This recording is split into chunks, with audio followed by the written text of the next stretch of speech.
The lodging industry takes a hit for the first summer in a decade, and winter might suffer too. Phil Lindeman, Crystal 93 News. First, traffic on I-70 was down this weekend compared to last, as 102,000 vehicles passed through both sides of the Eisenhower Tunnel Friday through Sunday. That is 17,000 fewer cars than the previous weekend when Breckenridge and Copper opened for the season. Average traffic this weekend was 34,000 cars per day, 13% more than last November. For the first time in a decade, the resort lodging industry took a big hit this summer, ending with fewer heads in beds than last year. Lodging analytics firm Destametrics reports overall occupancy was down across the West, although revenue was up slightly, led by another summer of rising rates. Experts say that drop is led by a year of economic volatility and those rising rates for rooms. Out-of-state visitors are sick of paying more for the same amenities, which could mean lost revenue this winter. October bookings for 3 of 6 winter months were down compared to last year.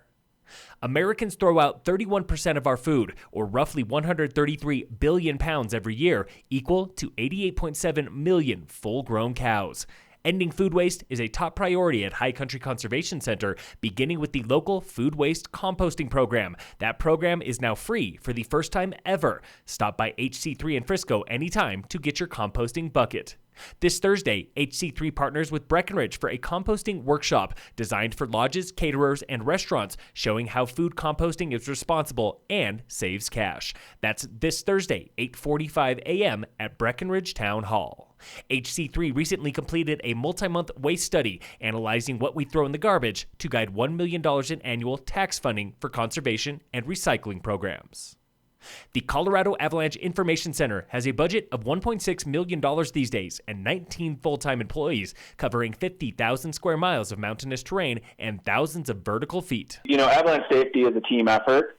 The Avalanche Center, their forecasts are really just one tool in the toolbox. That was Aaron Carlson with Friends of the CAIC. The Avalanche Center is funded in part by state money, but funding for seasonal forecasters and annual updates to a free forecasting app come from events like the CAIC Benefit Bash, sponsored by Friends of the CAIC. So the more money we can support them with, the better forecasting operations we'll have here in Colorado. The CAIC Benefit Bash raises $100,000 annually and returns to Breckenridge this Saturday with music, food, beer, a silent auction, and $80,000 in free swag, including skis and snowboards.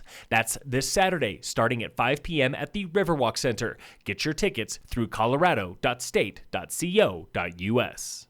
In roadwork news, Dillon Dam Road remains closed today and all week for rockfall mitigation on the Frisco side. It reopens this Friday, November 22nd.